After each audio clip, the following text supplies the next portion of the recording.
And welcome to Portland Metro Records presents Off the Record. It is a brand new season, a brand new year. We're coming in the midst of a great wave of talent that's just going to be coming through. Tonight we have Maiah Wynne with us. Good to see you, Maiah. It's good to see you too. Yeah, and you came to us by way of Montana, correct? Yeah, I finished high school in Montana a few years ago, and then after that I moved here because the music scene is just awesome here. And you know, in Montana you play a few shows and you've played everywhere there is to perform, and so it's nice to be in a bigger city and kind of learn the music scene here. That's awesome, and you have quite you surrounded yourself with some great talent around here. Yeah. In fact, I noticed your lady that helps you with the sound and everything. Yeah. She works on the TV show The Librarians, correct? Yeah, she does. Nice. I'm definitely very lucky. I have a really amazing team of people that helps me with everything. I've got some really amazing friends here. Good for you. That's awesome. And we were talking a little bit. You're kind of a multi-instrumentalist, largely kind of self-taught. Yeah. And tell me how it all came together for you.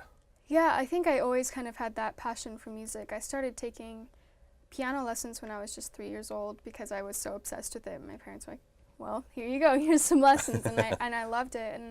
And I just remember, I have this memory, very early memory of going down the stairs and being really excited to play the two notes that I found on the piano that sound good together, you know, and I would just play them over and over again. And starting to make your first chords. Yeah, exactly. Yeah. And that feeling of like, oh, I'm making these sounds that sound really good together, and I think it just blossomed from there. And when I was 13, I asked for drums for my birthday, and I became the drummer at my school. And oh, cool. I would just go up into the attic where they were and listen to some really heavy rock music and, like, you know, play all of my emotions away. And after that, I taught myself guitar and mandolin and ukulele and dulcimer, and it's just like grown from there. I have so many instruments. Sweet. So did you bring them all with you when you came down here? I did, and I've gotten a lot more since then too. I have like an entire giant room just filled with instruments. I have two organs, a piano, like 30 other stringed instruments. It's ridiculous. That's crazy. I have a problem. So where are you finding all these orphan instruments that you're adopting? Oh God, I look them up, and I'm a sucker for a really awesome music store. As soon as I get in there, I'll just spend hours, and I'll eventually go home with something. And I'm always looking for instruments that are different and unique in some way, because I think that it's very compelling for me, because I love things that are just weird and kind of allows you to write another voice and all yeah, that. Exactly. Yeah, and like you'll write something different on piano versus keyboard versus guitar. And it's inspiring, and it creates different songs, and I love that. Right on. And so you say you fall in love with good music stores. What have been the music stores that you found to be your favorite so far? So we're talking about Montana. Music Villa is in Bozeman, Montana, and it's just awesome. And they have a really great used instrument section too. And they know me by name now, because I just spend hours and hours there every time. They're like, I'm there. She's I have here to stop again. There. Yeah. That's definitely been one of my favorites. She's going to play Stairway to Heaven on dulcimer, isn't she? I knew it. But yeah, I've just become obsessed with that store. But I've been looking around at some local stores here too, and I'm trying to find that store here that I'll just go to all the time. But well, I'll tell you one, because they sponsor our show, so I got to tell you anyways. Yeah. It's called 5 Star Guitars. Ooh, okay. And they're literally right down the street. Well, then I'm definitely going to have to So go yeah, there. you'll have to check that out. Little shout out, shameless plug for our sponsor, 5 Star Guitars. But there's actually a lot of great little stores around here like that. If you like the kind of groovy off-kilter stores, there's one called Trade Up Music. Oh yeah, actually I did go there. That place is awesome. That's a fun one. I found a groovy leopard print strap for my guitar that's there. Sweet. I think it was, and it was furry. So I was like, I gotta have it. I gotta have it. Yeah, of course. So, that's awesome. but do you ever like pet it while you're playing? No, I don't pet it. I think sometimes it pets me back, but no. The other thing I found was the other thing I found was this lipstick pink guitar pedal. Nice. And it's a flanger, but it is just hot pink, and you cannot miss it on the pedal board. That's awesome. And it's I only think I about need this one big. of those. That's awesome. So yeah, that Trade Up Music's a great place for that stuff. Yeah. So, and are you, as far as songwriting goes, what's been your passions? What's been your subjects or muses that you've been writing about lately?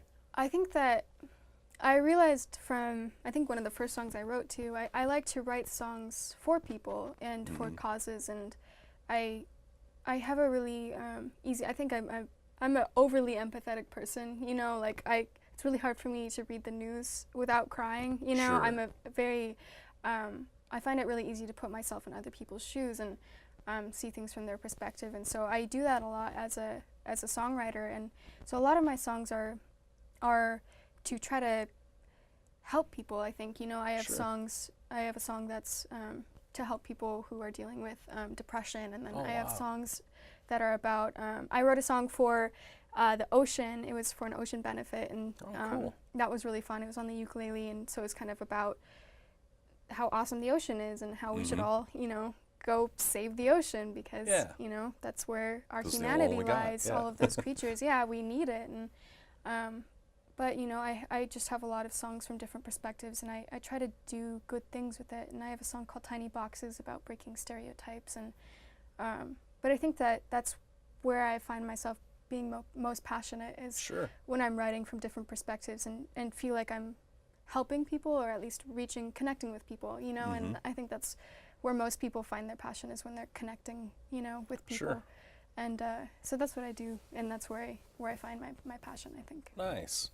And has there been any particular people that you've written or dedicated songs to in your life, like family members? Oh, definitely. And I wrote this song that was about there was this couple that I played at a retirement home, and they had they both lived there together, and it was around Christmas time, and I was playing White Christmas, and they got up and they danced, and it was really beautiful. And the husband came up to me afterwards, and he told me that his wife had Alzheimer's, and he hadn't remembered who she was, or who he was, and she hadn't remembered who he was in a really long time. And for whatever reason, on that day that I was playing music, she remembered him, and they got to have, he said that they got to have one last dance together, and they had danced together all around the world, and that was very... so it's a huge moment. Yeah. It was beautiful, and I think I cried for like hours after that because it was just so beautiful, and I felt really lucky to have been a part of it. And I went and I wrote a song about that afterwards, and I often, when I'm writing songs too, I imagine visuals that will go with it, like people dancing or like a whole music video. So you kind of write cinematically. I do, yeah. I think my brain just is like exploding with ideas, and it's some tangible way to like create something out of it. Yeah. So when you were going to school and you were into writing music, did you have a lot of friends that were around you at that time that would write with you, or did they just kind of like leave you to your own devices? Yeah, I don't know. I think I was just the weird kid that did music, and especially because I went to 2 different high schools. I lived in Spokane, and then I moved to Missoula, and so that was like a weird transition for me. And when I moved to Missoula, I really started pursuing it. In Spokane, I was more just like, I did choir, and I did jazz choir, and so I was part of those groups, but I didn't feel. Choir? Yeah. I can't imagine what a jazz. I mean, my daughter's in band and concert band and jazz band, and I've never heard a jazz choir. Yeah, jazz choir is audition only. It was a big deal. And wow. I maybe it wasn't as big of a deal as I remember. Sure it was. I mean, that's got to be tough stuff to sing. Yeah, I was very proud for getting into the jazz choir. Yeah, props. But yeah, it was really fun, and we did a lot of it was very Glee. We did a lot of a cappella, and it was great. That's awesome.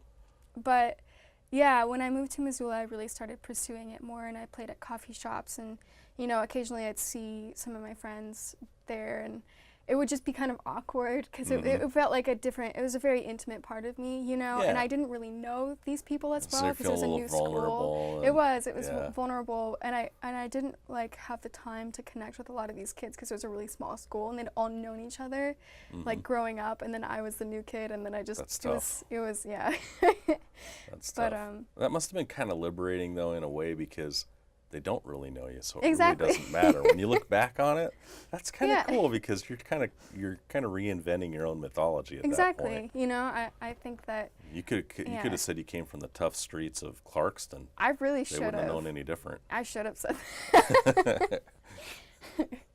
No, I did. I felt like special because, you know, they were very in awe of having a new kid in their school because it was such a small school. Yeah. Like, oh my gosh. And then, but at the same time, it was kind of isolating because it's like, I don't know any of you.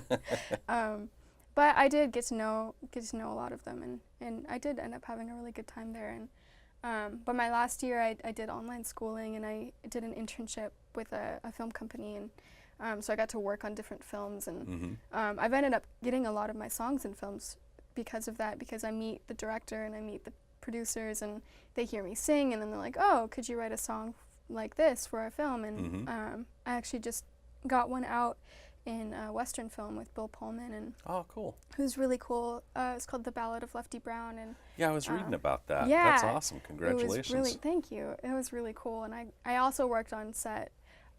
I was a background extra for a couple scenes too, and I had the full like dress, and they put my hair in the 2 braids, and they called me Little Dork on the Prairie because I looked like a total dork.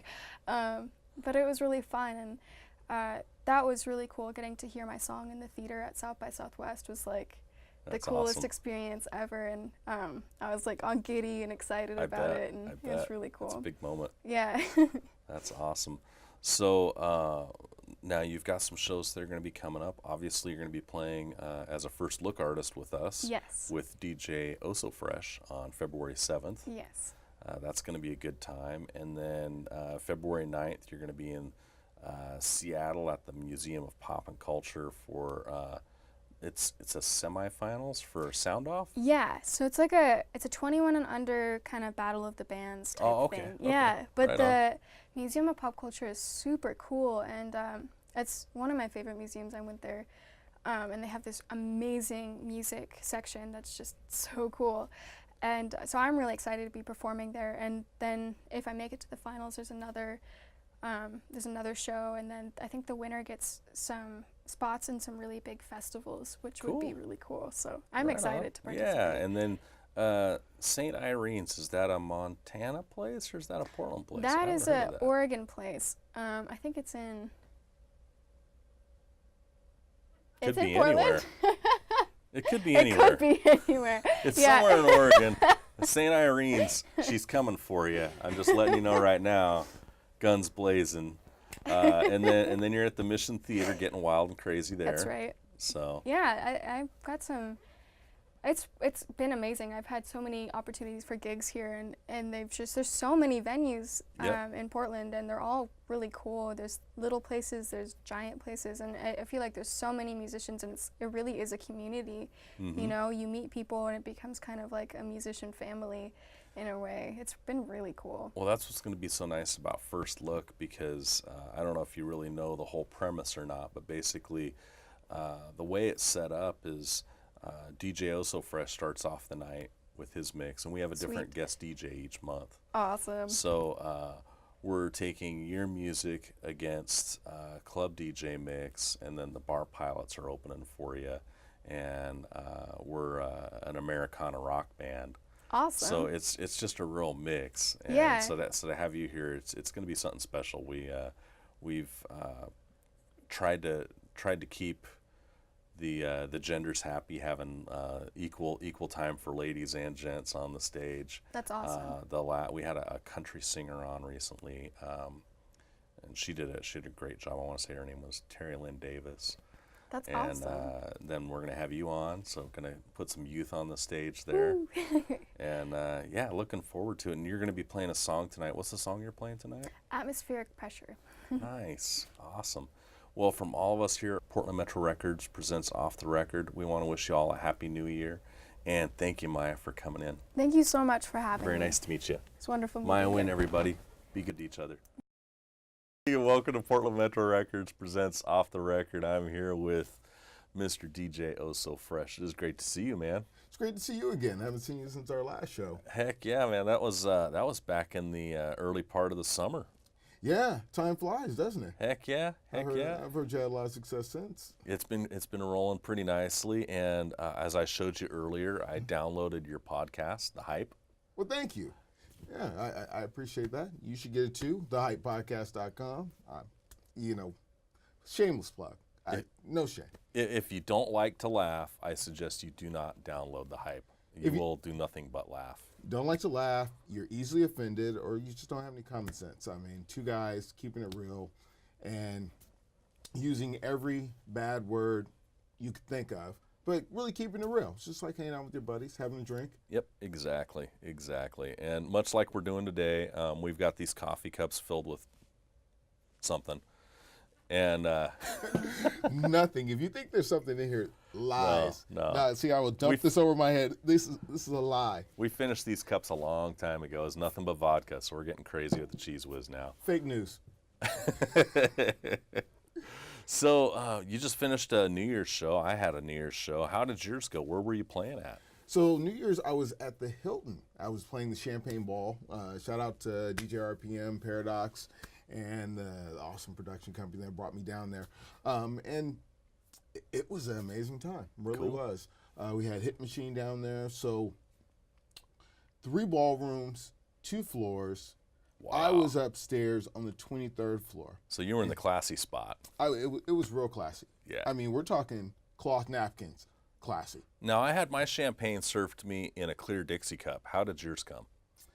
Actually, I had to reuse my glass of rum. Oh, I got a rum and Coke earlier because they ran out of champagne really quickly. Oh, gosh. See, I got champagne. I'm one up on you there. So it was so fancy as a DJ. They had it set up so like the elevators, because the Hilton downtown is 23 floors. Mm-hmm. The elevators will only run from the top to the bottom just for the people at the My elevator doesn't even go completely to the top, so.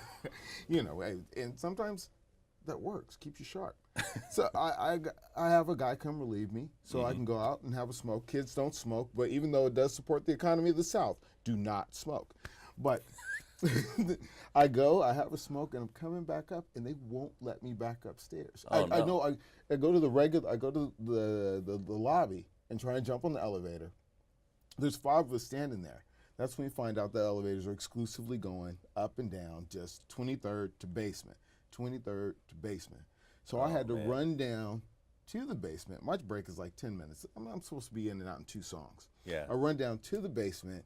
There's a line to get upstairs, which made me feel good. Thank you if you were in line to come see me play a couple songs that you've heard 1,000 times. Thank you. I appreciate that. So I get down there, and then I'm going to say I used the brother card. Mm-hmm. There was a brother standing next to the elevator. I said, man, I'm the DJ upstairs, bro. He said, you have any identification? I said, no, I'm just really the DJ upstairs. You didn't show him your jacket? No, it was formal. I don't have any formal stuff with my name on it. You need to put your name on a tux.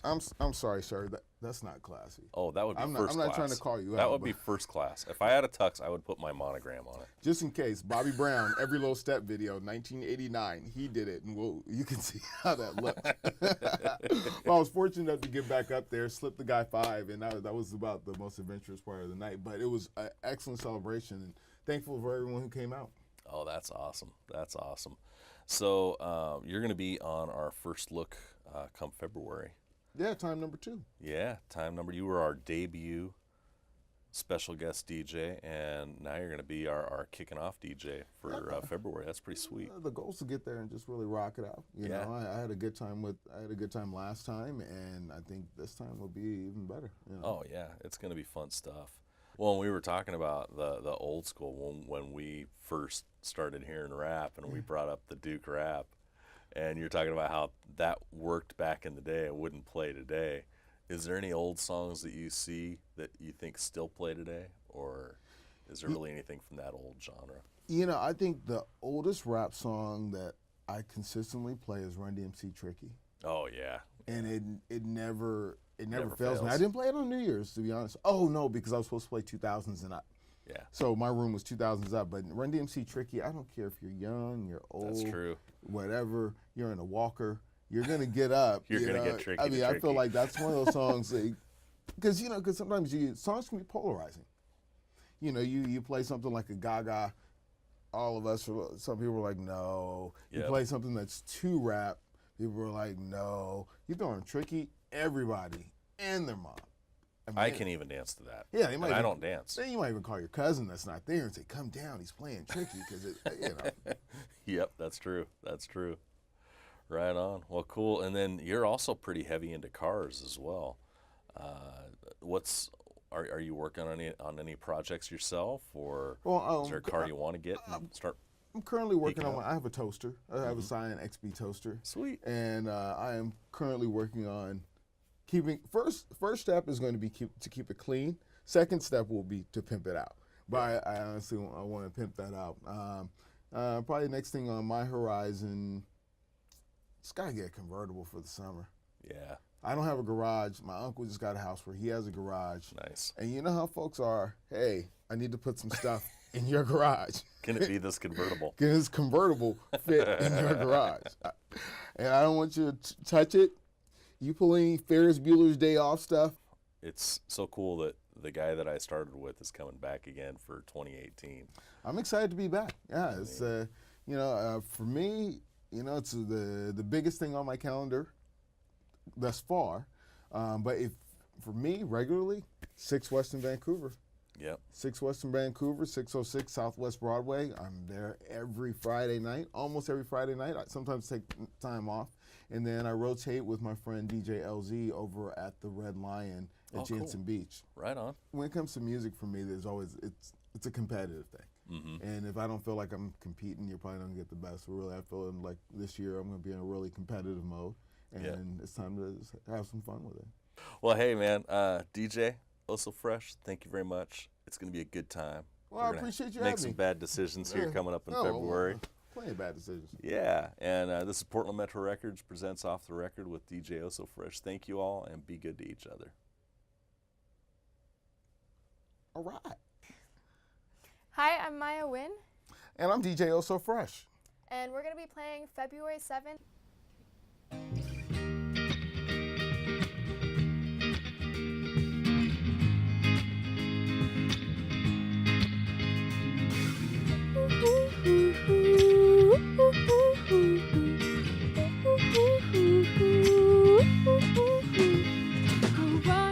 Running, but I can keep my feet on the ground. Running, my heart is dancing to sound. I was running, but I can keep my feet on the ground. Running, my heart is dancing to sound.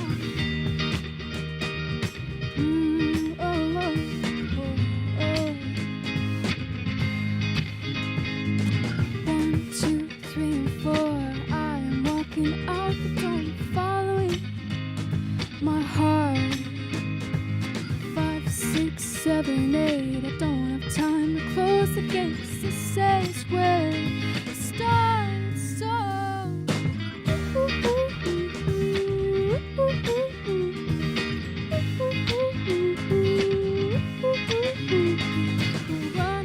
running, but I can keep my feet on the ground. Running, my heart is dancing to sound. Running, but I can keep my feet on the ground.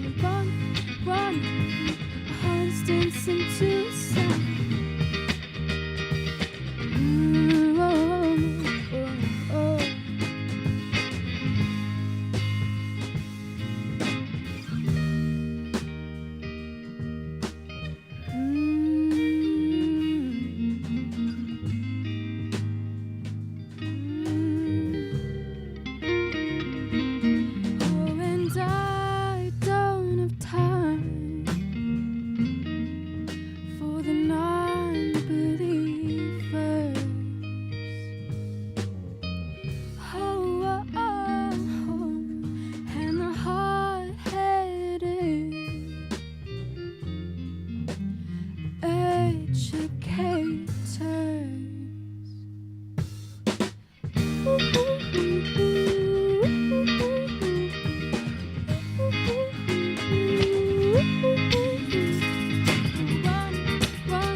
time. Pretend I'm well, and all is fine. We've done our best, so say goodbye.